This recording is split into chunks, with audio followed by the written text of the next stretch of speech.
Sekali lagi selamat dan semoga nanti setahun ke depannya bisa bekerja sama di Mulmed dengan baik, bertarung dan semangatlah di Mulmed, jangan menghilang karena sering menghilang. Oke, baiklah. Nah, kita masuk aja langsung ke presentasinya. Sebenarnya sebelumnya aku tunggu jangan dulu. Sebelumnya aku nggak tahu judul dari presentasi ini bakalan apa.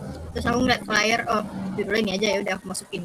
Nah, hari ini kita akan membahas terkait yang namanya visual, desain, komunikasi, desain komunikasi visual DKV. Itu kita akan bahas secara singkat hari ini. Dan lebih ke gimana sih cara menceritakan sesuatu hal melalui visualisasi atau desain. Selanjutnya,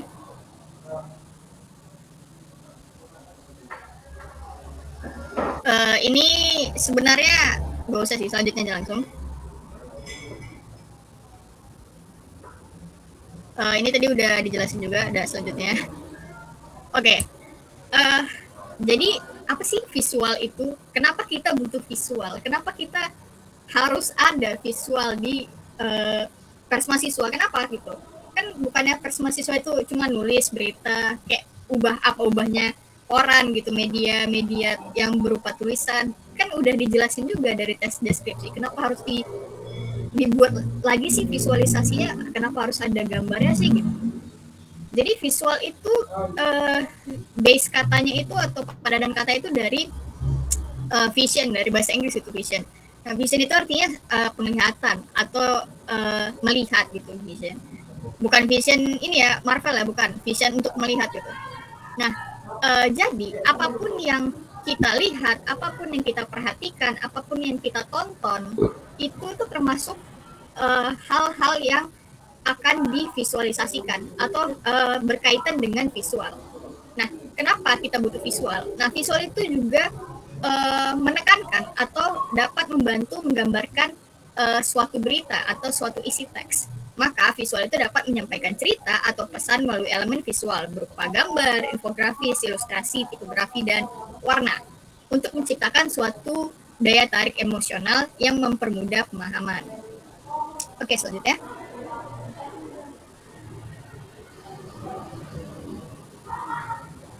Nah, kenapa visualisasi itu penting terutama di kita gitu, pers mahasiswa? Perlu diingat atau perlu digarisbawahi, sebenarnya apapun yang kita lakukan atau kita buat dalam bentuk visual atau bentuk desain itu, tujuan kita tuh cuma satu. Tujuan kita itu untuk menjual, tujuan kita untuk marketing gitu. Itu yang perlu kita ingat, yang perlu kita garis bawahi. Terutama konteksnya itu dalam pers atau dalam pers kampus atau pers mahasiswa gitu. Karena yang kita mau itu menarik orang untuk membaca atau melihat apa yang kita buat, apa yang kita tulis. Jadi kenapa penting itu untuk mendukung satu daya jual atau daya marketing kita ke orang lain. Yang kedua juga untuk menarik orang-orang agar melihat atau apa ya, membaca atau memperhatikan isi dari berita yang kita sampaikan. Itu garis besarnya. Selebihnya ya meningkatkan estetika, menyajikan informasi secara menarik, mengidentifikasi pola dan tren. Untuk pola dan tren ini itu lebih ke visualisasi data. Visualisasi data. Contohnya gini, misalnya aku KPU-SU gitu kan. KPU-SU mau buat sebuah visualisasi data dari fakultas-fakultas mana aja yang milih terbanyak, atau misalnya ada dua paslon nih, dua pasangan BEM gitu kan. Si dari pasangan A ini dari fakultas mana aja tuh yang paling banyak milih dia. Itu bisa disajikan dalam bentuk visualisasi data berupa histogram, chart, bar. Nah, itu bisa dari situ tuh bisa mengidentifikasi pola dan tren. Selanjutnya itu ya estetika yang paling yang mungkin kedua gitu, estetika. Terus yang pokoknya yang pertama itu yaitu marketing. Soal marketing itu sangat penting di visualisasi, apalagi kita menjual berita gitu. Selanjutnya,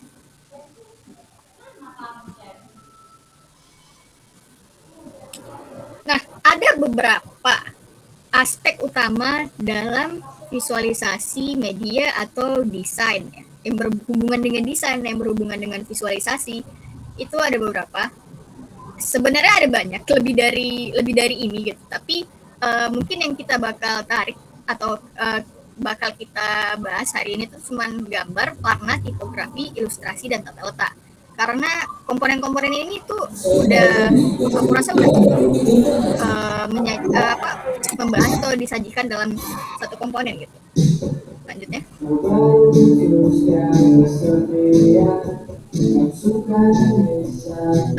Oke, yang pertama gambar ya. Sebenarnya kalau gambar ini di kelas magang itu kan aku kemarin join ya. Aku jelasin juga. Jadi kalau gambar sebenarnya nggak bisa aku jelasin panjang lebar karena bakal sepanjang kelas magang gitu. Nggak tahu berapa jam di sini kan bakal lama gitu. Jadi aku akan ngejelasin mungkin secara singkat atau quick overview-nya aja. Komponen gambar dalam suatu visualisasi atau suatu ilustrasi untuk menggambarkan sesuatu hal itu ada beberapa komponen yang penting ya. Pertama, relevansi dan konteks yang nomor 3 itu sebenarnya saling berhubungan. Gimana caranya kita memilih gambar atau mengambil gambar yang berhubungan dengan berrelevansi dengan konteks yang diambil. Nah, misalnya gini, misalnya ada Linus nabrak gerbang pintu 1 gitu, kan nggak mungkin yang difoto itu kan gedung FEB, kan nggak mungkin. Yang harus jalan atau sekonteks sama pintu 1 dan Linus, relevansinya apa gitu. Ya misalnya bisa aja kita ngambil, misalnya kita nggak di tempat tuh, kita nggak tahu kejadian Linus nabrak pintu 1 tuh, kita nggak lihat, tapi kita bisa ngambil gambar atau ilustrasi gambarnya itu ya pintu 1 atau bus Linusnya. Nah, yang kedua itu kualitas visual. Perlu diingat, gak selamanya 4K atau Ultra HD, khususnya 4K ya, gak selamanya 4K itu baik, gak selamanya 4K itu bagus, tapi gak selamanya juga 1080 atau 720 itu buruk. Oke, kalau dibandingin ya. Karena kalau kita balik lagi, misalnya kita mau ngepost gambar itu di Instagram atau kita mau ngepost di media lain, di sosial media lain, di website mungkin atau gimana, itu kan bakal kena kompres. Jadi kalau misalnya kita memilih gambar, itu kita juga harus perhatiin media yang tempat media atau tempat kita mengunggah berita tersebut gitu. Karena bakal kena kompres, jadi walaupun fotonya udah jernih banget, udah 4K banget ini, terus kita masuk ke Instagram itu pecah jadi 720 kan. Jadi kayak nggak selama yang 4K itu bagus, nggak selama 1080 itu seburuk itu gitu. Jadi pilihlah kualitas visual yang cocok dengan media yang kita pakai gitu. Nah, yang keempat mungkin ekspresi dan emosi. Ekspresi dan emosi itu ya terkait, kalau kita back to kelas magang kemarin itu terkait foto jurnalistik. Jadi ada mungkin beberapa foto-foto yang memvisualisasikan ekspresi atau emosi. Misalnya contohnya gini, berita-berita tentang anak-anak di Palestina gitu. Pasti kan foto tentang ekspresi anak-anaknya gimana atau kondisi anak-anak di Palestina itu gimana gitu. Tapi nggak selamanya ekspresi atau emosi itu yang berita-berita sedih itu nggak selamanya gitu. Bisa aja kalau kalian cek di IG, ini lucu sih sebenarnya, di IG Republik Indonesia yang official, yang udah centang biru Republik Indonesia, itu kan ada beberapa foto tentang makan gratis. Nah, ini nih bisa dapat, ini juga melambangkan atau menjelaskan terkait ekspresi dan emosi gitu. Ini juga nih, ini kayak bangga banget sih masuk IG Republik Indonesia. Nah, terus kan selanjutnya ada kreativitas. Kreativitas itu lebih ke gimana cara menyajikan gambar dalam suatu media gitu. Gimana sih cara mempadu-padakan gambar, misalnya banyak pengen dimasukin ke semuanya ke website gitu. Bisa aja pakai kolase. Nah, itu bisa termasuk ke kategori kreativitas. Terus keselarasan. Keselarasan itu juga berkaitan dengan ini sih, relevansi dan konteks. Baik, selanjutnya.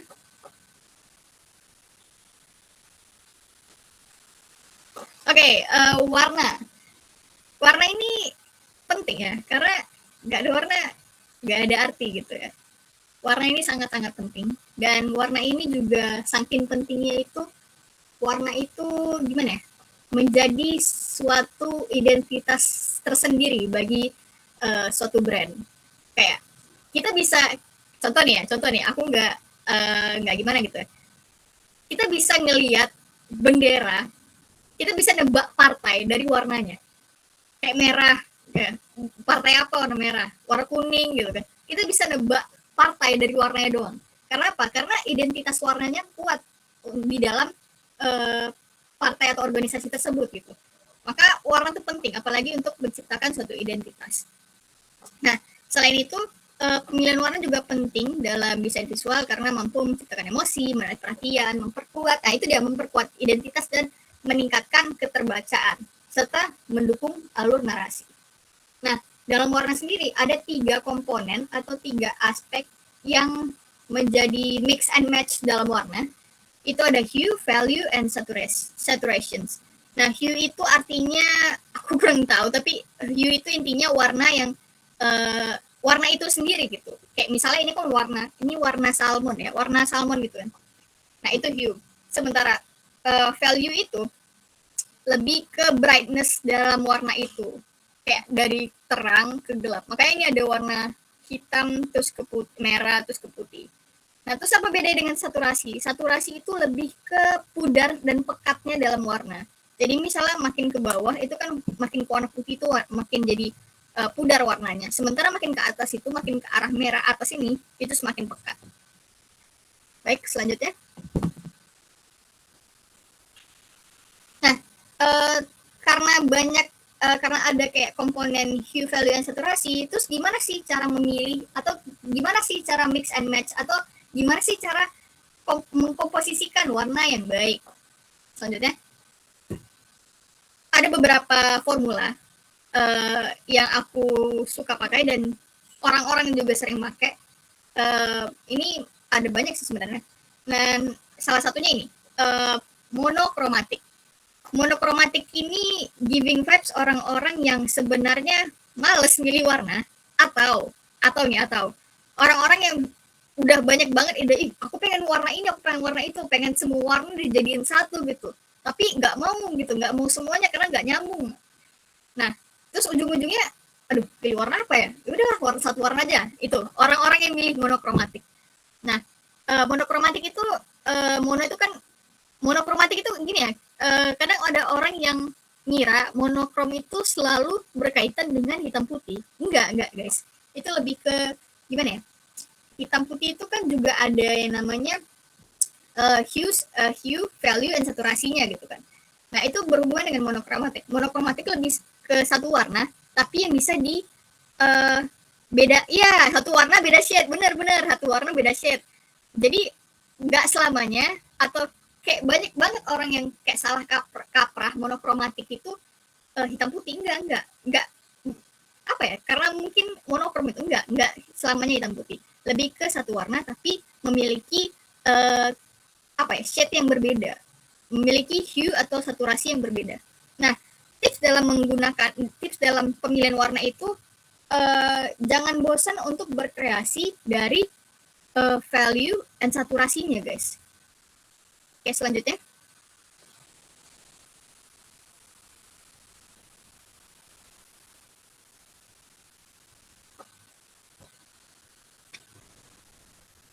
Selanjutnya. Iya kak, nggak bisa kok tiba-tiba nge-freeze kak. Bentar ya kak ya. Udah mulai dapet lah ya teman-teman ya gambarannya tadi ya. Tadi udah ada yang jawab juga. Jadi kira-kira udah makin masuk lah ke pembahasannya gitu ya kan. Nah ini dia baru. Nggak bisa.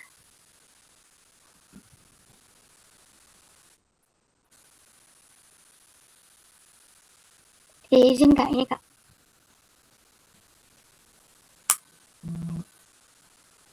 Sebentar. Suaraku kedengar nggak? Kedengeran kak. Tadi suara kayak kehubung sama ini TWS, sama pakai TWS, kayak hubung. Dengar kak, jelas kak. Oke. Terus selanjutnya terkait analog gitu. Kalau kalian biasa ngedit, aku yakin semua pernah ngedit sih, nggak mungkin nggak di sini. Kalian pernah ngedit sesuatu, terus kalian pilih warna, terus di warnanya itu ada RGB, CMD, CMYK, RGB itu kan pasti ada satu garis yang isi warnanya, satu bar yang isi warna itu dari merah, oranye, magicui binio lah pokoknya. Terus di sisi kirinya itu kotak besar itu tentang saturasinya atau hue-nya gitu kan. Nah, analogus ini dia itu cuma memilih satu deret warna. Ini misalnya ini kan biru, biru tua, biru muda ke lime atau hijau gitu kan. Satu deret warna ini aja. Itu analogus.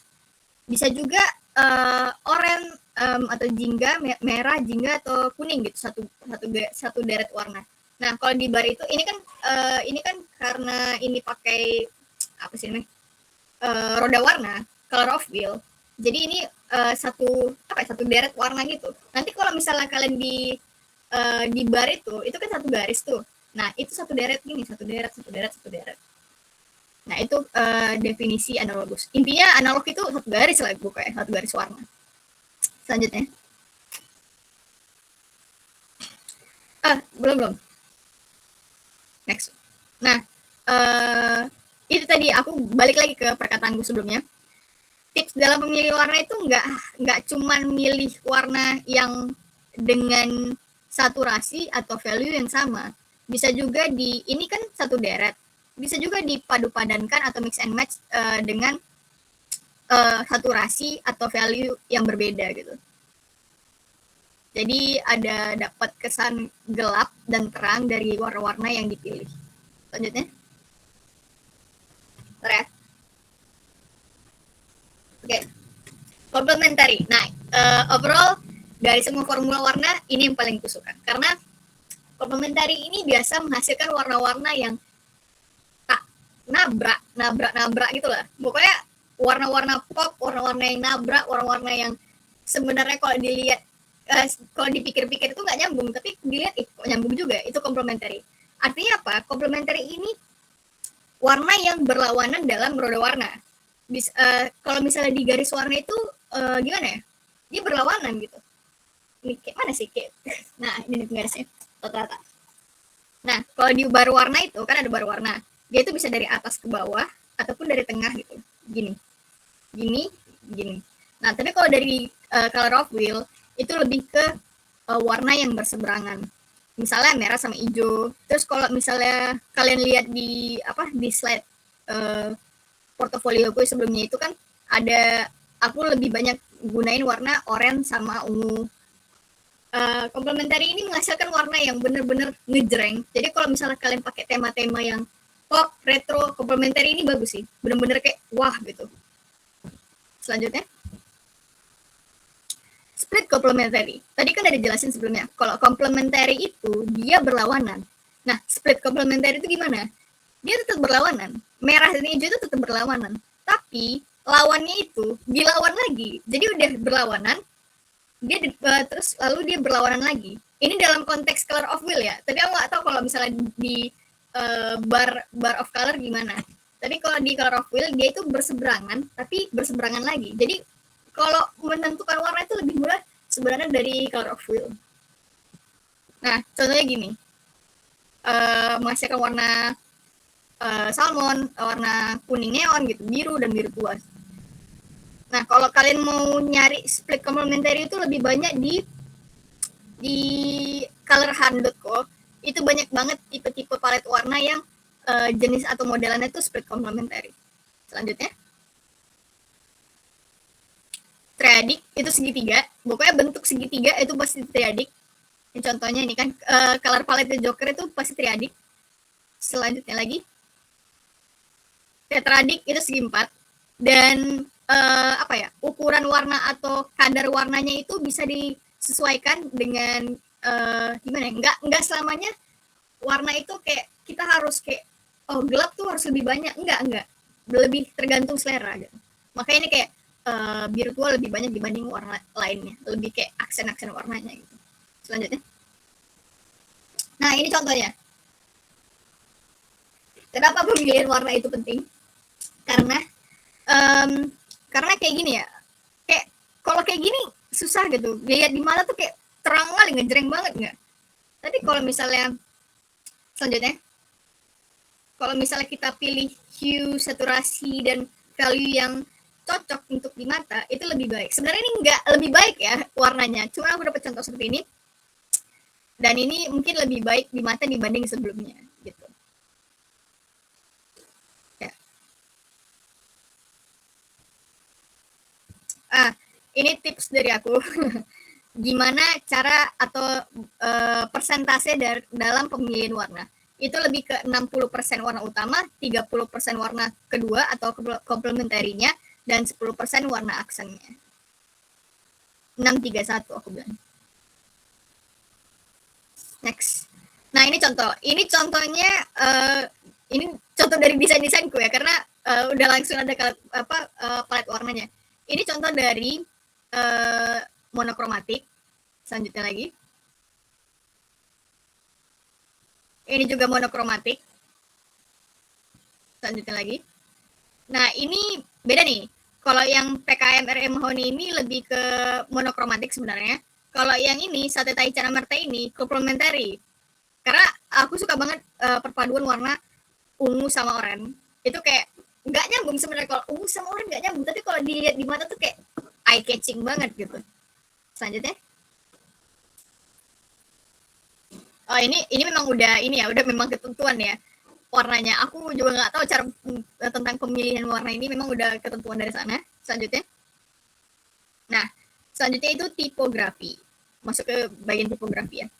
Tipografi ini kenapa penting? Karena kalau tanpa tipografi rasanya aneh gitu.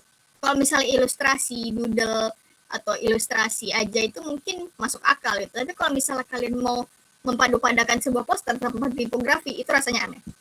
Nah, kenapa tipografi penting? Itu karena satu, pertama, meningkatkan keterbacaan. Yang kedua, menyampaikan ekspresi. Yang ketiga, memperkuat informasi. Nah, ada beberapa komponen-komponen penting dalam tipografi. Yang pertama, keterbacaan atau readability, terus legibility, sama visibility. Selanjutnya. Nah, ini ada beberapa komponen-komponen yang membentuk sebuah teks atau tipografi. Yang pertama karakter itu ya tulisan T, Y, P, O, G, R, A, P, H, Y, itu karakter, simbolnya gitu, itu karakter semuanya. Terus capline itu di atas, garis yang menandai batas atas huruf kapital, itu capline. Terus ada baseline juga, baseline itu apa ya, kayak bukan garis bawahnya ya, garis bawahnya ada lagi. Baseline itu kayak garis hail ya. Kalau kalian pernah nggak sih nulis huruf nggak bersambung? Nah, itu kan ada kayak garis besar sama garis kecil. Nah, baseline itu garis kecilnya. Selanjutnya ada X height, itu kayak tinggi hurufnya, sama kerning. Kerning itu ruang horizontal atau kayak spasi di antara huruf yang berurutan. Kayak T dan Y itu kan ada kayak celahnya gitu kan, kayak ada spasinya, itu namanya kerning. Selanjutnya. Nah, di tipografi tadi kan sudah dijelasin kalau ada kayak beberapa komponen kayak readability, visibility, sama legibility. Yang pertama itu readability kayak atau keterbacaan. Nah, dalam tipografi atau komponen keterbacaan ini ada beberapa komponen juga di dalamnya yang penting untuk dicermati. Yang pertama pemilihan ukuran. Nah, nggak selamanya ini contoh aja ya. Nggak selamanya ukuran besar dan ukuran besar itu salah atau ukuran kecil itu salah, enggak. Nah, size itu lebih aduh lupa lagi, kayak disesuaikan dengan konteks isi konteks atau isi poster atau isi infografis atau isi desain apapun yang berhubungan. Kalau misalnya kita membuat judul gitu, kan nggak mungkin tulisannya kecil atau size-nya kecil gitu kan nggak mungkin. Nah, lebih disesuaikan dalam kebutuhan desain, itu size. Ya, selanjutnya. Ini case itu kayak huruf besar, huruf kecilnya. Kalau dalam teks panjang atau mendeskripsikan, bukan di luar judulnya. Kalau judul itu lebih baik itu kan case, upper case gitu kan, huruf besar. Tapi kalau misalnya dalam kotak deskripsinya atau teks yang lebih membutuhkan tulisan lebih kecil. Kalau membutuhkan teks-teks yang kecil itu, kalau misalnya huruf besar itu kan kayak rasanya aneh gitu, kayak ngegas banget gitu. Jadi lebih disesuaikan dengan penggunaan deskripsinya gitu. Dan uppercase itu nggak mungkin ada di deskripsi atau penjelasan dalam sebuah poster ataupun infografis. Selanjutnya.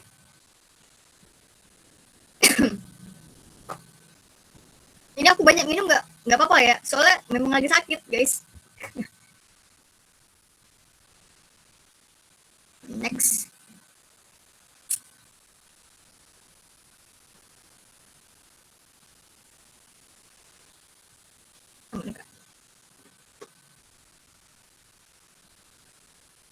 Next lagi.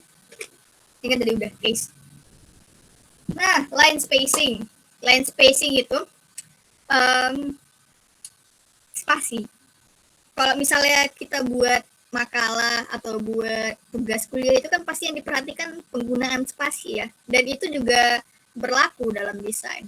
Karena kalau misalnya spasinya terlalu rapat, huruf-huruf itu bakal bertabrakan antara atas dan bawahnya, dan itu bikin gak nyaman gitu dibaca, beneran kayak jelek, gak nyaman, dan berantakan. Makanya dalam desain, spasi itu juga penting untuk agar keterbacaannya itu lebih mudah gitu, lebih nyaman untuk dibaca. Kalau kayak gini kan di sebelah kiri itu kan lebih kayak rapat gitu kan, sehingga kan kayak huruf F sama G itu kayak nyambung gitu. Itu kayak beneran gak nyaman dibaca. Jadi mending di sebelah kanan karena lebih rapi, lebih mudah dibaca. Makanya ini masuk ke dalam readability atau keterbacaan. Selanjutnya. Ini juga kita semua tahu gitu kalau kontras yang mana, yang bagus yang mana, yang jelek yang mana. Kontras itu penting karena ya itu keterbacaan itu juga mempengaruhi kontras itu juga mempengaruhi keterbacaan. Kan nggak mungkin kita tulis warnanya belakangnya backgroundnya merah tapi tulisannya juga merah tapi merahnya agak lebih tua, itu susah banget dibaca. Selanjutnya. Karakter width. Ini lebih ke tebal huruf ya. Enggak tebal huruf, lebih ke kayak lebar hurufnya. Pernah nggak sih kalian lihat foto ini fotonya normal gitu, cuman diedit terus ditarik gitu ke dalam, jadi foto tuh kayak penyet gitu. Nah itu sama ada di dalam di penulisan atau di tipografi tuh, iya gepeng gitu, pernah ada di tipografi itu juga berlaku karena ada tuh pengaturan line spacing, character width. Nah kalau misalnya tulisan itu normal kayak di sebelah kanan itu nggak masalah, tapi kalau misalnya dikecilin, kayak dirapetin gitu biar pas di dalam satu kotak, itu bakal jadi jelek, jadi berbeda dengan font lainnya. Padahal fontnya sama nih, tapi karena digepeng gitu, jadi kan beda gitu tulisannya. Nah itu juga mempengaruhi legibility. Selanjutnya. Nah ketebalan, kalau misalnya konteksnya judul nggak masalah tebal, tapi kalau konteksnya deskripsi, tebal itu rasanya aneh gitu. Apalagi kalau misalnya kita kalau kalian pernah jumpai poster-poster yang tulisannya itu tebal banget semuanya gitu. Aku pernah jumpa poster flyer kayak penerimaan mahasiswa baru lah gitu. Itu fontnya parah banget sih. Font tebal itu di ini kayak di deskripsi boxnya gitu, deskripsi penerimaan kayak nomor telepon segala macam itu nggak masalah, tapi kalau di deskripsi panjang lebar kok di mengambil ketebalan yang sangat-sangat tebal, itu kayak susah dibaca gitu. Selanjutnya, stroke atau garis, ya bisa dilihat lah yang mana enak dibaca, yang mana yang enggak. Kayak kalau misalnya konteksnya ini tergantung sebenarnya aku nggak mau ngejudge yang mana yang baik yang mana yang buruk, tapi tergantung dalam tema desain yang mau diambil. Nanti selanjutnya ada terkait tema-tema ada tuh. Kalau misalnya temanya kayak geometrik, mungkin yang sebelah kanan. Tapi kalau misalnya temanya penulisan abad zaman dahulu gitu ya sebelah kiri bisa dipakai. Selanjutnya.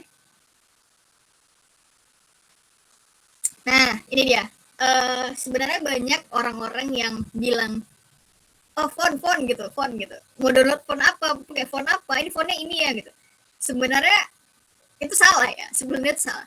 Nah, font itu anak jenisnya itu dari typeface. Nah, typeface ini namanya kayak Roboto gitu. Sementara dalam fontnya itu ada Roboto thin, Roboto light, Roboto regular, Roboto medium, bold, dan black gitu. Itu anak-anaknya dari typeface. Typeface itu nama besarnya. Sementara dalam typeface itu dibagi lagi. Jadi kayak Roboto thin, Roboto light, Roboto regular, Roboto medium, Roboto bold, Roboto black. Nah, terus kenapa sering dibilang font? Karena kan yang kita sering pakai itu kan lebih ke fontnya gitu, banyak-banyaknya. Dan typeface itu kan kayak keluarga dari font tersebut gitu. Selanjutnya. Nah, ini juga penggunaan font yang baik sesuai dengan konteks. Selanjutnya. Nah, ada 2 jenis font yang sering kita pakai. Yang pertama itu ada serif dan sans serif. Bedanya apa nih serif dan sans serif? Serif itu punya ekor, ingat aja, serif itu punya ekor, sans serif itu nggak punya ekor. Nah, itu kalau bisa kita lihat di huruf S itu kan kayak ada trek gitu, tarik dikit gitu. Nah, sementara kalau di sans serif itu nggak ada tarik ekor kecil itu nggak ada. Jadi serif itu berekor, dengan sans serif itu nggak punya ekor. Nah, biasanya kalau misalnya desain-desain yang modern itu kan menggunakan sans serif. Tapi kalau misalnya penulisan-penulisan yang butuh desain atau butuh tema-tema khusus itu lebih ke serif. Selanjutnya. Nah, ini display font. Display font itu lebih ke font-font yang bertema, yang sesuai dengan konteks atau tema desain yang pakai. Display font itu biasa untuk di judul-judul ya, makanya namanya display font. Atau display font juga bisa dipakai untuk identitas visual, itu pakai display font. Selanjutnya. Oh iya, kenapa pemilihan font itu penting? Terutama dalam pemilihan sesuai dengan konteks. Coba klik lagi. Nah, ini kan beda nih kan, I need you dan I need you. Kalau misalnya kita konteksnya mau buat tulisan atau buat surat untuk siapa gitu, doi gitu kan, pakai font yang masuk akal gitu, font yang romantis itu cocok. Tapi kalau misalnya pakai font yang di bawah, I need you yang di bawah itu kan kayak bukan dari kita gitu, bukan dari doi, tapi kan kayak serem dari kaki, misalnya dapat surat teror gitu kan nggak mungkin gitu. Jadi itu pentingnya pemilihan font agar font yang sesuai dengan tema dan font yang sesuai konteks gitu. Selanjutnya. Oke. Udah masuk ilustrasi ya, bentar lagi habis. Mudah-mudahan. Nah, ilustrasi. Ilustrasi juga penting dalam suatu desain. Nah, karena kita di sini ada nggak sih yang bisa desain ada nggak sih yang bisa menggambar digital lalu menorehkan karyanya dalam bentuk ilustrasi lalu dijual di Freepik? Kira-kira ada nggak sih? Atau yang bisa gambar aja deh, gambar digital. Kalau misalnya ada, mungkin ilustrasi itu mudah bagi dia. Udah nggak usah kita cari di Freepik atau pakai Canva Premium lagi, nggak usah, langsung aja gambar gitu. Itu kayak orang-orang yang bisa gambar. Tapi kalau kita secara umum kita kan nggak bisa buat ilustrasi. Nah, makanya kita butuh mungkin website yang menyediakan atau aplikasi yang menyediakan ilustrasi gratis maupun berbayar. Maka kita perlu mencermati dalam pemilihan ilustrasi. Nah, kenapa ilustrasi penting? Karena ilustrasi itu komponen yang membantu atau mendukung melengkapi alur berita. Dan ilustrasi itulah yang menambah sebuah elemen untuk menggambarkan dalam sebuah berita.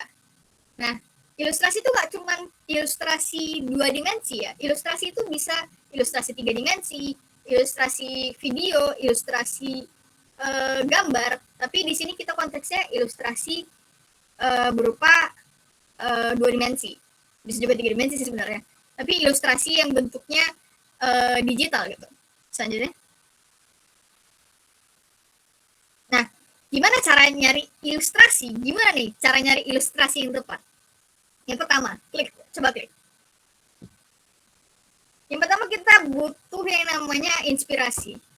Kita mau buat suatu desain, tapi kita nggak tahu desainnya itu bentuknya apa, kita butuh yang namanya inspirasi. Nah, gimana kita cari inspirasi tersebut? Gimana aplikasi yang mencari sejuta inspirasi? Coba ada yang bisa nebak nggak sebelum diklik lagi? Ini aplikasi yang cukup dipakai semua orang, apalagi yang di desain-desain. Coba klik. Ya, betul, Geo, Pinterest. Coba klik.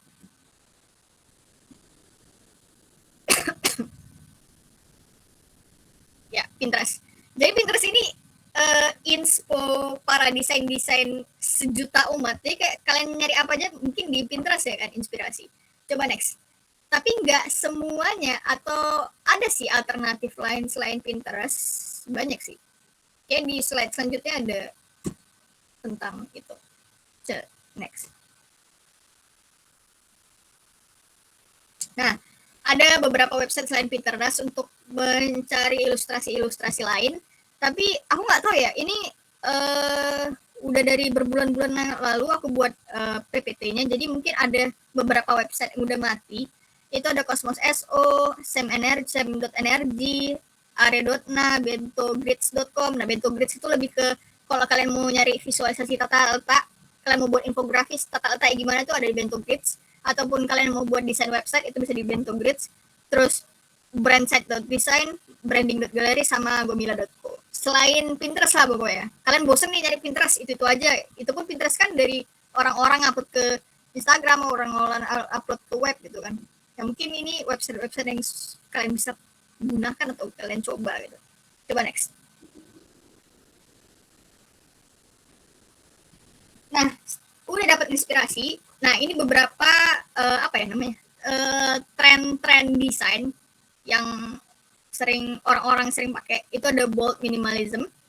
Bold minimalism itu ciri khasnya itu teksnya itu bold, pasti teksnya bold, dan teks besar, teks baku gitu untuk karakter teksnya. Coba next. Itu geometrik, ini sejuta umat banget geometrik. Kayak semua desain itu pasti ada yang pakai geometrik. Bahkan tadi PPT sebelum PPT ini kan PPT yang dari Suara Usul kan geometrik semua sih kan. Ini sejuta umat pakai geometrik. Next lagi.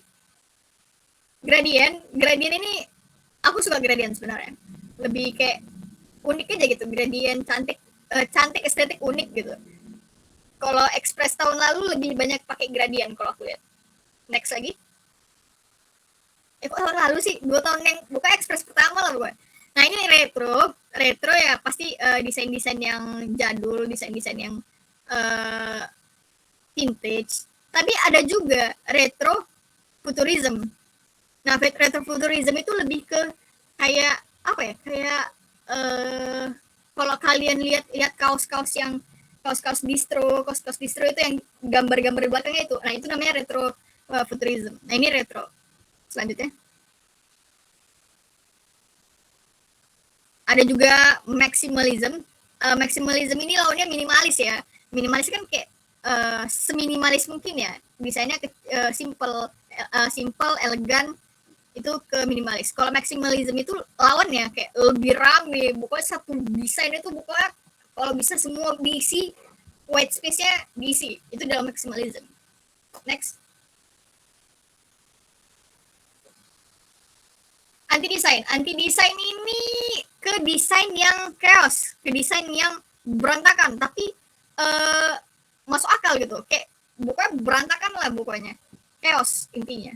Next. Nah, kalau misalnya udah dapet idenya, ya udah dieksekusi, nggak pakai lama. Nah, kalau kalian misalnya bingung mau nyari elemen-elemen tersebut, bisa dicari di Canva. Ini kayak contohnya ini kan. Ini brutalism kalau nggak salah.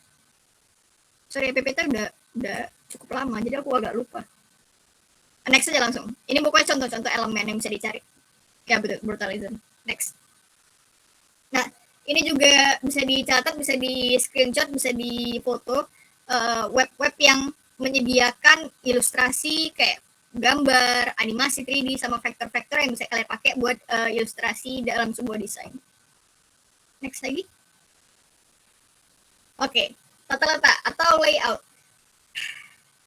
Sebelum tata letak ini penting. Kenapa penting?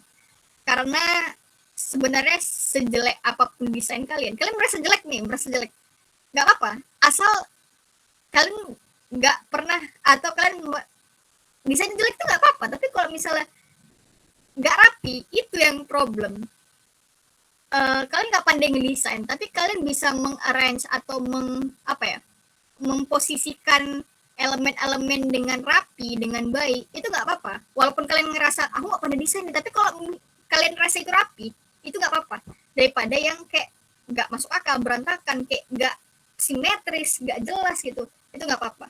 Itu bakal dibahas di tata letak. Tata letak sendiri atau layout adalah kerangka dasar yang menentukan bagaimana elemen visual tersebut disusun. Jadi inti dari desain itu, kalau kalian udah ngerasa ini rapi, udah ngerasa ini simetris, udah ngerasa ini masuk akal di akal kalian, udah nggak masalah. Walaupun itu warnanya ngejreng atau fontnya nggak jelas gitu, tapi kalau udah rapi aja itu udah seminimal mungkin desain itu bakal bagus. Next. Nah, tata letak itu ada beberapa prinsip. Yang pertama ada hierarki, terus ini salah sih, bukan keselarasan. Elemen itu lebih ke kayak posisi huruf, tapi masuk akal sih keselarasan. Lalu yang ketiga ada kesatuan, proximity. 4 ruang kosong atau white space. Yang kelima kontras. Selanjutnya.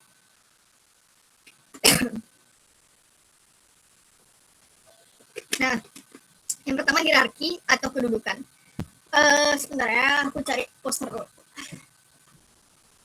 Nah, oke, ini nggak ada sih. Aku ngambil poster yang rekomen suara usul yang tahun lalu. Hierarki atau kedudukan itu penting juga, karena kalau misalnya tanpa kedudukan, desain kalian tuh berantakan. Nah, ini contohnya gini ya. Kalau di sini itu hierarki kedudukan atau kedudukan dari judul itu pasti paling atas. Nah, yang penjelasan dari isi desain ini pasti di bawah-bawah nih. Nah, itu yang namanya hierarki. Yang besar atau yang sebagai judul utamanya itu pasti ada di nggak di atas juga sih sebenarnya. Bisa juga di tengah-tengah, tapi di kelilingnya itu tulisan-tulisan kecilnya. Nah, itu namanya kedudukan. Yang lebih gimana ya? Kalau misalnya dilihat ini kan kalau dipresentasikan a visual technique that can help the viewer navigate your work.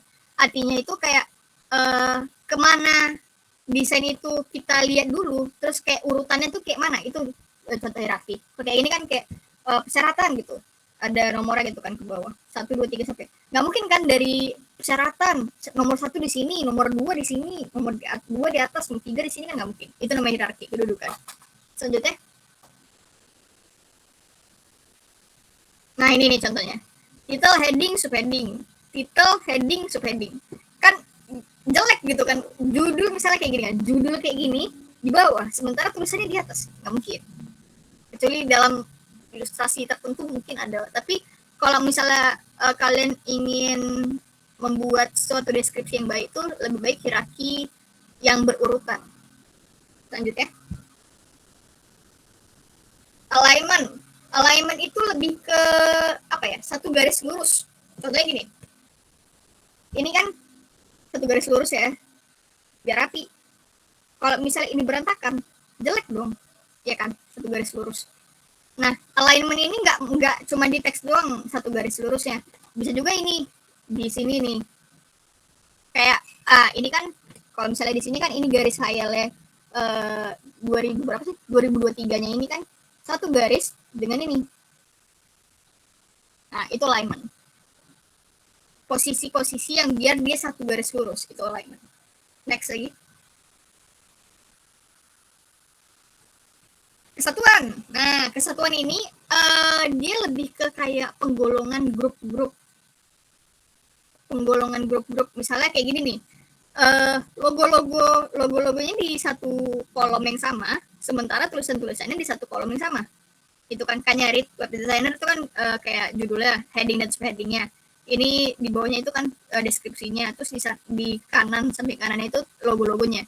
Nah, itu proximity, kesatuannya. Yang logo sama logo, yang tulisan sama yang tulisan. Nah, contohnya kayak gini. Ini juga balik lagi sini ya. Yang ilustrasi logo segala macam atau hias-hiasan semuanya itu di salah satu tempat. Sementara di bawahnya itu ya udah tulisan aja. Kalau misalnya tiba-tiba di sini apa ya, kayak elemen-elemennya di sini kan jelek, kan susah dibaca. Coba next slide. Ruang kosong, white space. White space itu lebih ke kayak kanvasnya. Nih, putih nih ruang kosong nih, white space gitu kan. Nah, ada white space yang ada orang yang ngedesain white space-nya itu gimana ya? Kayak ditumpuk semua jadi satu, kayak tadi kan anti design kan. Anti design itu memang berlawanan dengan desain, makanya kayak berantakan, chaos gitu. Menyalahi aturan-aturan desain itu namanya anti design. Ada nggak sih kayak gitu kan? Memang ada, tapi kan dalam konteks tertentu, dalam art tertentu. Tapi kalau misalnya konteks kalian buat infografis, buat apa ya, poster, itu white space itu diperhatikan. Jangan semua ditumpuk jadi satu gitu.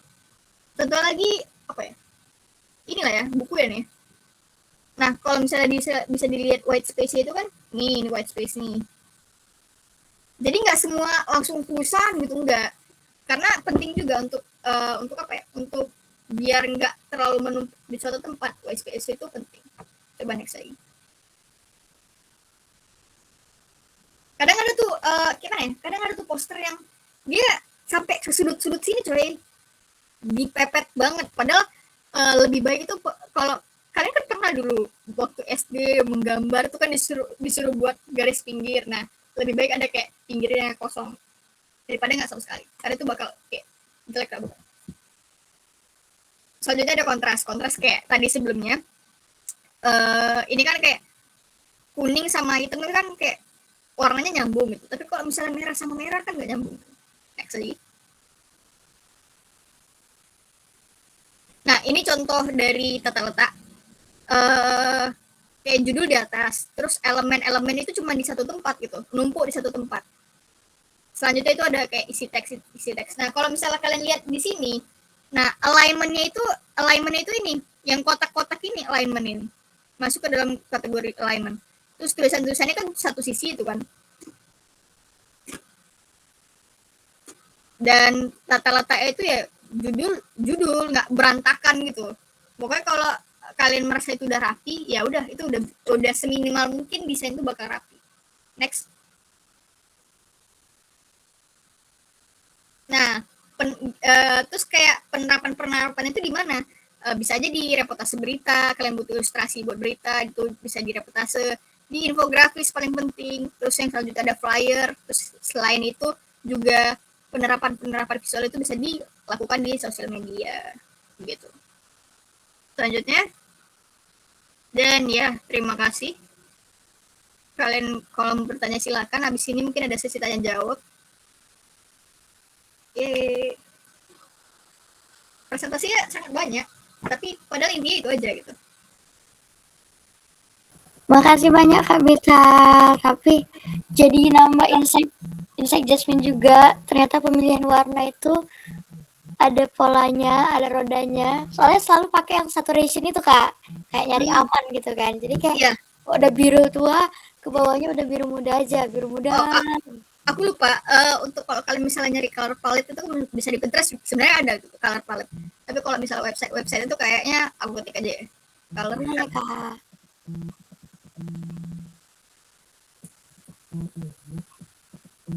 Terus tadi kayak tulisan, terus kayak poster gitu ya, betul relate kali Kak sama yang katanya kalau misalnya poster tuh kadang ada beberapa poster yang sampai di ujung-ujung itu kan Kak, jadi malahnya kayak kelihatan rame, nggak tahu isinya apa, kayak cuma ya udah biar nggak ada putih kosong aja, padahal sebenarnya kosong tuh juga nggak apa-apa gitu. Iya, sebenarnya ada sih beneran poster parah itu yang kemarin pas penerimaan SNB gitu, SNBT gitu. Fontnya 10 coy, 10 dimasukin dalam poster, apa nggak rame banget itu. Berarti kita kalau ngedesain juga harus jangan egois ya istilahnya ya, kayak kita tengok bagus, belum tahu kita mata orang juga bagus. Sekarang sesinya tanya jawab. Jadi buat teman-teman sekiranya ada pertanyaan nih yang udah dikip-kip, boleh langsung raise hand aja biar dia kepikirin. Oke. Udah banyak ini nanya-nanya. Ini nanya boleh apa aja Kak atau gimana? Langsung aja. Langsung aja. Langsung aja yang mau nanya. Oke. Dari Aliza Ashula. Kak Aliza boleh langsung on mic aja dan langsung kasih pertanyaannya ke Kak Bita. Baik Kak, terima kasih sebelumnya atas kesempatannya. Saya mau nanya, dalam suatu desain itu boleh nggak kita gunain typeface yang beda-beda? Atau mungkin ada ketentuan tersendiri gitu Kak. Misalnya contoh di judul kita pakai Roboto, di deskripsi kita pakai Poppins gitu Kak. Apakah ada larangan atau tidak? Terima kasih Kak. Oke. Keren pertanyaannya. Kira-kira Kak Bita mau kita gabung dulu pertanyaannya baru Kakak jawab atau langsung dijawab aja dari satu? Kayak aku langsung jawab aja, nanti kalau misalnya mau aku lupa. Oke, boleh Kak. Bentar ya. Boleh nggak sih kita pakai font yang beda-beda? Sebenarnya boleh. Ya boleh-boleh aja, sah-sah aja gitu kalian. Tapi ada batasnya. Nah, kalau bagi aku, boleh nggak sih font judulnya itu font ini, terus isinya itu font ini? Boleh. Asal kalian tuh makanya cuman, kalau dari aku ya, batasnya tuh cuman 2. Batas fontnya itu 2. Jangan, itulah, aku lagi nyari, mana sih posternya? Itu sampai 10 kalau aku hitung. Bentar ya, udah hilang sih sebenarnya, udah nggak ada lagi. Itu kalau aku hitung tuh 10. Jadi kayak benar-benar seacak kadut itu, serame itu. Dan itu jadi bikin, apa ya, pertama bukan jelek sih, lebih ke nggak nyaman kita baca. Nah, kalau misalnya 2, misalnya judulnya apa ya? Misalnya judulnya yang besar gitu. Apa misalnya Monstera gitu. Judulnya isinya Poppins itu nggak masalah. Nah, tapi kan Kak bosen cuma 2 aja fontnya, nggak meriah gitu. Bisa font itu dipadu-padakan dari boldnya atau miringnya atau apa ya? Lebih ke boldnya aja sih, lebih ke tingkat bobot dari tulisan itu. Jadi kalau misalnya rame, semakin rame itu kayak semakin ribet, semakin meriah itu kayak nggak semakin bagus juga, walaupun itu rame. Jadi batas dari aku ya, kalau dari aku tuh sebisa mungkin font itu cuma 2 aja. Gitu. Gimana Liza, udah kejawab belum pertanyaannya tadi? Sudah Kak, terima kasih banyak. Oke, makin semangat desain lah ya berarti ya. Siap. Oke, ada lagi Kak yang mau bertanya? Ya siapa nih? Ada yang raise hand atau? Banyak sih harusnya. Atau mau dari kolom chat aja, nanti Jasmine yang bacain itu nggak apa-apa. Oh, ada ini dari chat Kak. Halo Kak, nama saya Amri, kru baru. Bagaimana cara untuk mengatur arrangementnya pada teks atau narasi yang singkat di dalam desain Kak? Dan apakah dalam mendesain kita mengikuti selera pribadi atau berpatokan pada pasarnya nih Kak? Jadi 2 pertanyaan Kak di kolom chat. Oke. Bagaimana cara mengatur alignment pada teks atau narasi yang singkat di dalam desain Kak? Bagaimana cara mengatur alignment pada teks? Nah, tergantung isi teksnya. Jadi kalau misalnya teksnya panjang, aku ya seperti PowerPoint ya, sebisa mungkin yang kita ambil di dalam teks itu ya poin-poin pentingnya aja, jangan satu paragraf panjang itu jangan gitu. Terus gimana mengatur alignmentnya secara singkat? Ya pertama dari isi teks itu tersendiri. Kalau misalnya panjang dan bisa dipersingkat atau bisa disimpulkan dari satu teks itu, terus kan jadi singkat tuh. Nah, alignmentnya gimana? Posisinya gimana? Kalau misalkan ya kalau misalnya kita ada aplikasi ngedit kan udah ada garis highlight ya. Kalau misalnya digeser-geser tuh kan ada garis tuh. Nah, itu alignmentnya itu. Terus apakah dalam mendesain kita mengikuti selera pribadi atau berpatok pada pasar? Tergantung juga. Kalau misalnya konteksnya tugas pribadi atau keperluan pribadi, ya nggak masalah selera kita. Tapi kalau misalnya kayak Suara Usus ini kan ada apa? Ada brand identity-nya, ada kayak identitas visualnya. Itu kan harus tergantung pada identitas guidelines, lupa.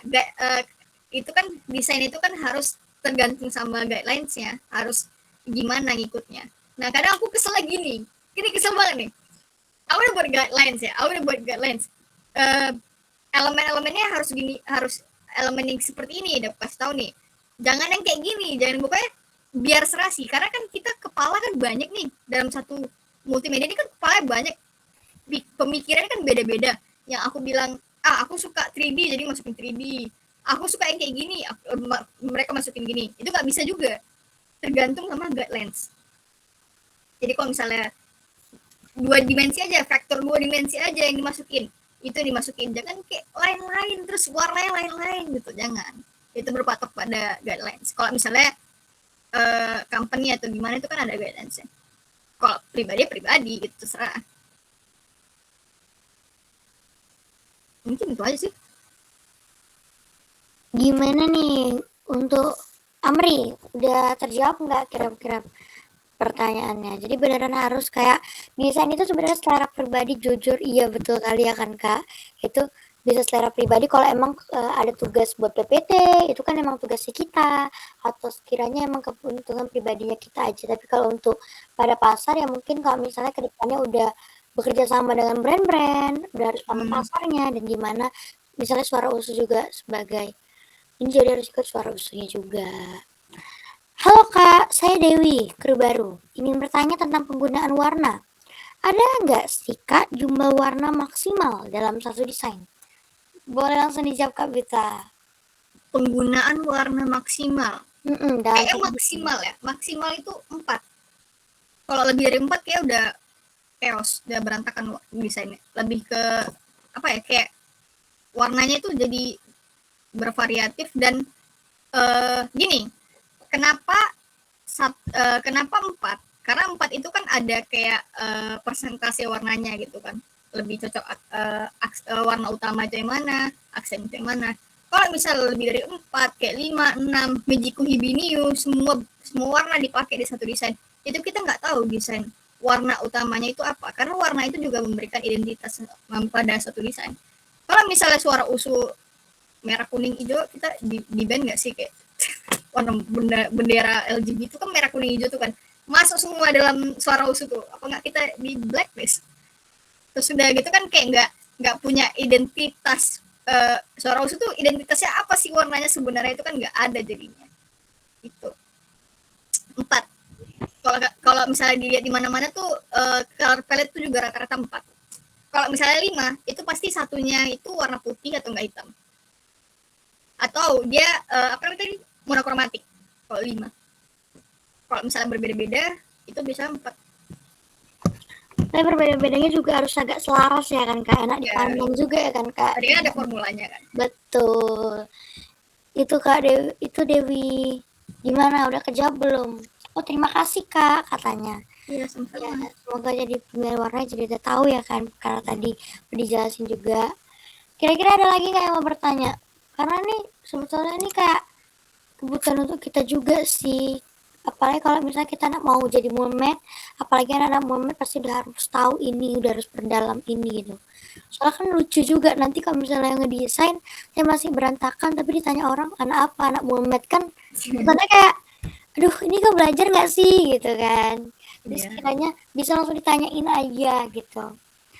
Satu lagi deh guys, satu lagi. Ini yang belum daftar ini ya, belum ya? Atau gimana sih? Aku udah lupa. Masih kayak mereka masih inginnya di mana gitu Kak. Sabar.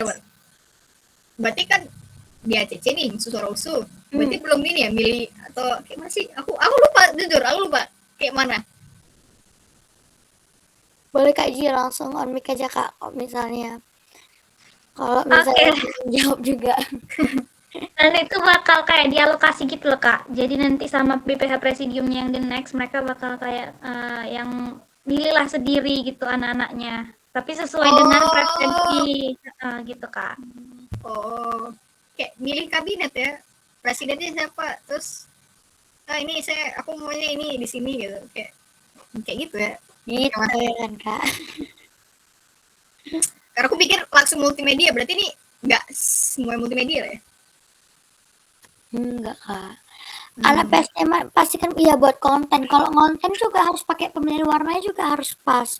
Apalagi sekarang di CapCut itu banyak kalau sekarang yang gimana udah langsung ada warnanya gitu Kak. Template udah sama warnanya. Jadi kita sebenarnya nggak perlu pakai warna dari kita misalnya kayak bingung milih. Berapa cewek gitu ya Kak.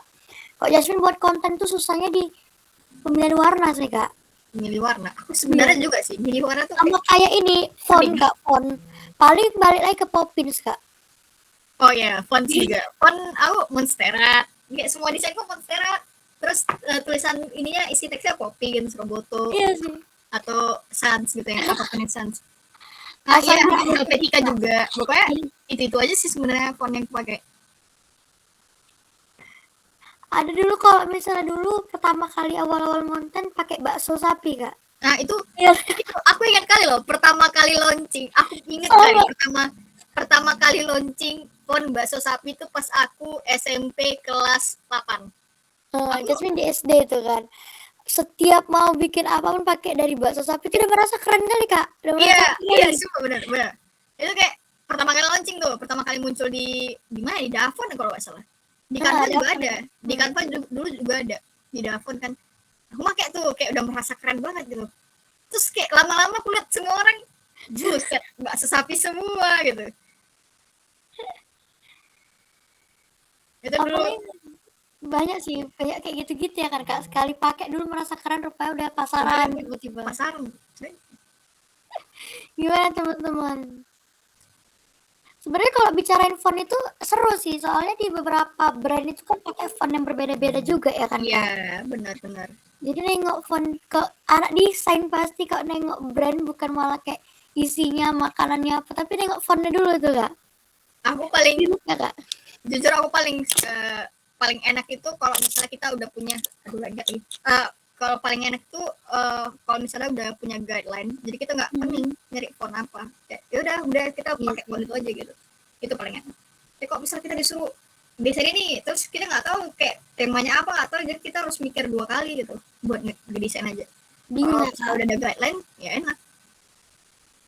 bingung sih kayak apalagi kalau disuruh terserah aja gitu. Ya Itu terserah malah- aja ya. malah makin enak sebenarnya terserah itu gitu kan. Oke Kak, kira-kira langsung sekarang ini langsung dikasih sertifikat penghargaan Kak.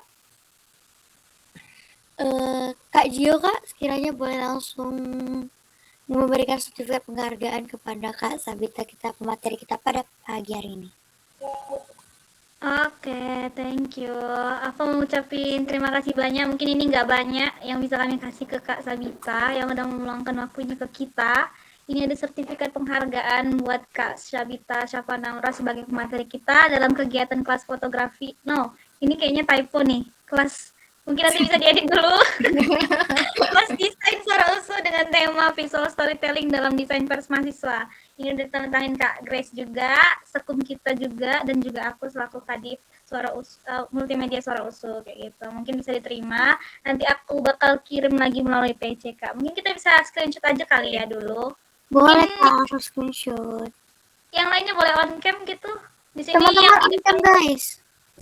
yang ada Angelica nih yang di depanku nih, dia nggak on cam karena dia di depan juga. Dwi Cahya mungkin boleh on cam.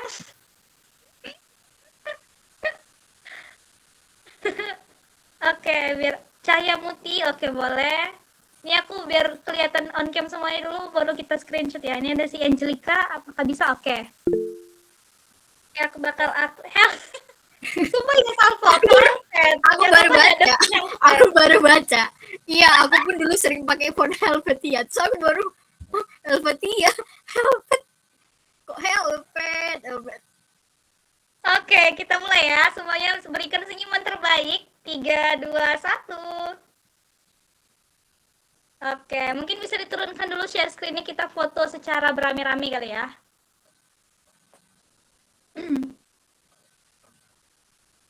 Oke, yuk yang belum on cam boleh on cam. Ini kelas terakhir kita di multimedia, tentunya juga di suara usul kayak gitu. Oke, semuanya mungkin bisa berikan senyuman terbaik di 3, 2, 1. Lagi 1, 2, 3. Coba M dulu, MM multimedia. Terakhir. Yuk. 3, 2, 1. Wait. Oke, thank you so much all. Aku kembalikan ke moderator. Oke, makasih banyak Kak Gio. Tadi udah dikasih sertifikat penghargaannya. Tapi nanti bakal dikirim lagi ya Kak. Soalnya tadi ada yang keliru gitu ya pengisiannya. Sorry ya Kak Bita. Terus selanjutnya kita bakal ada ini sertifikat untuk Jasmine sendiri sebagai moderator hari ini. Oh ini juga salah, nanti ya kita perbaiki juga bareng-bareng. It's okay. Terus foto bersama tadi udah juga. Dah. Makasih sebelumnya, makasih banyak sih Kak untuk Kak Bita sendiri yang udah mau bagi ilmunya. Ini ilmu mahal loh Kak, ya kan? Ini dikasih secara cuma-cuma dan itu ini padahal mahal kali. Karena kenapa ini aku bilang mahal? Di zaman sekarang itu desain itu sangat amat dihargai dan selleringnya tuh bener-bener kalau misalnya kita makin bisa desain, makin dipakai sama perusahaan-perusahaan, apalagi porto kita makin bagus, itu membuka kita kesempatannya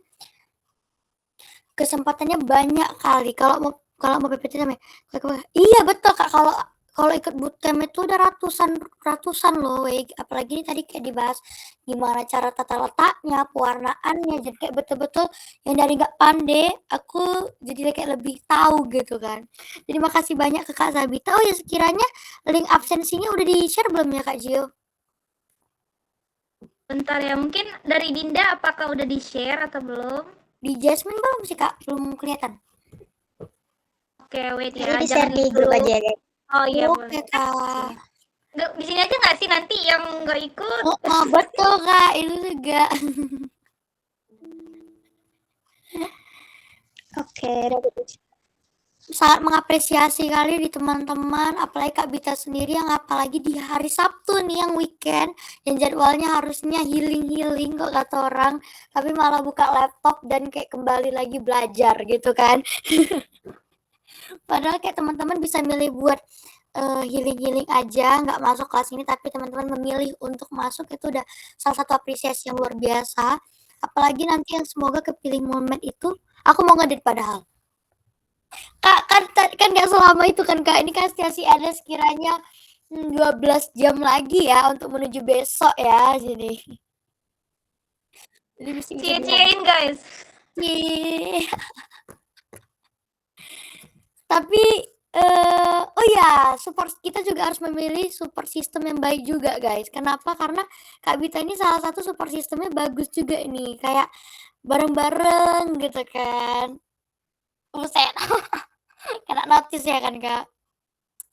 Jangan cari support system itu yang ngebatasin kreativitasnya kalian. Gitu lah ya istilah zaman sekarang. Jangan yang toxic club.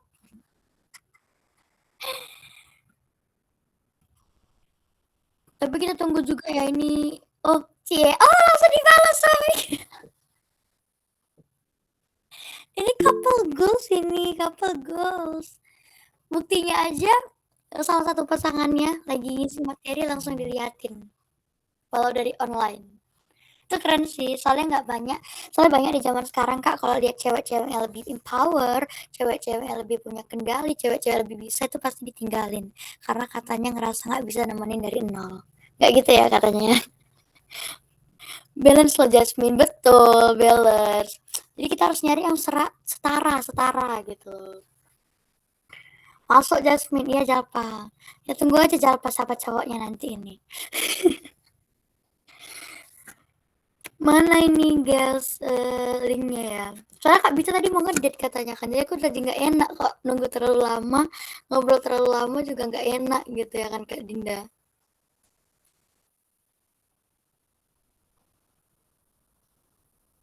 Gimana Kak Din? Enaknya? Oh nggak apa-apa. Oh udah langsung ini. Udah langsung bisa diisi aja form Google-nya. Yang pasti harus diisi sejujur-jujurnya ya. Kami nggak tahu kalian jujur atau enggak, tapi Tuhan Maha melihat guys. Aku ngedit bawa laptop. Cina. Oke, bisa langsung diisi aja yang udah ngerasa ada. Biar bisa mutual. Oh iya, boleh di-share Instagramnya Kak. Sekiranya bisa langsung mutualan aja. Kok Jasmine udah sih. Soalnya udah ngebales DM-an juga. Oh nih, nama IG Kak Sabita Syaf. Boleh langsung di follow aja. Di follow back gak nih Kak kira-kira Kak? Oh ada juga Fikri Informasi cerita Fikri. di fallback guys, lumayan kan nambah relasi, nambah followers juga ya kan. Apalagi kalau misalnya ada open kayak kelas desain lagi atau kayak Sabita mungkin ke depannya ada project gede, tiba-tiba kalian bisa langsung di join kan gitu karena relasi kalian kuat. Ada apalagi guys lah untuk relasi kita makin banyak gitu kan. Vicky Firmansyah, oke. Banyak sih. Harus ada centang birunya ya? Emang centang biru ya kak? Keren juga ya Bang Vicky ya. Mantap. Oke kak, sekiranya sampai sini dulu lah kelas desain kita yang kedua ini dengan tema visual storytelling dan desain pers mahasiswa ini. Terima kasih sekali sebanyak-banyaknya buat teman-teman, buat kakak-kakak semua, buat abang-abang, khususnya buat Kak Bita yang udah ngeluangin waktunya ini. Karena ini di akhir acara kelas desain kita dan ternyata kata Kak Dio ini akhir di sebelum kita ini ya Kak ya, sebelum kita apa tadi nanti Kak di terakhirnya agak lupa juga. Sebelum kita mubes inilah yang terakhir. Jadi teman-teman semangat nanti untuk Mumet dan berdoa semoga Mumet baik-baik saja, khususnya dari saya seorang Mumet. Dan semua yang tidak terbantai, jadi semangat semuanya. Walaupun perjalanan suara us ini sudah begitu panjang, tapi nggak terasa. Sebenarnya terasa. Apalagi yang dulunya ngerasa kayak waktu Express itu masih di zamannya Kak Bita, sekarangnya Express sudah kami yang megang. Jadi tanpa berlama-lama lagi, saya Jasmine sebagai moderator mengucap terima kasih banyak dan maaf jika ada salah kata, salah perbuatan yang Jasmine tidak sengaja. Jadi makasih banyak semuanya, happy weekend. Jangan lupa diisi ya formnya. Bye. Thank you Kak Bita. Thank you Kak Bita, Bang Vicky. Makasih Bang Kak Bita, Bang Vicky. Long last.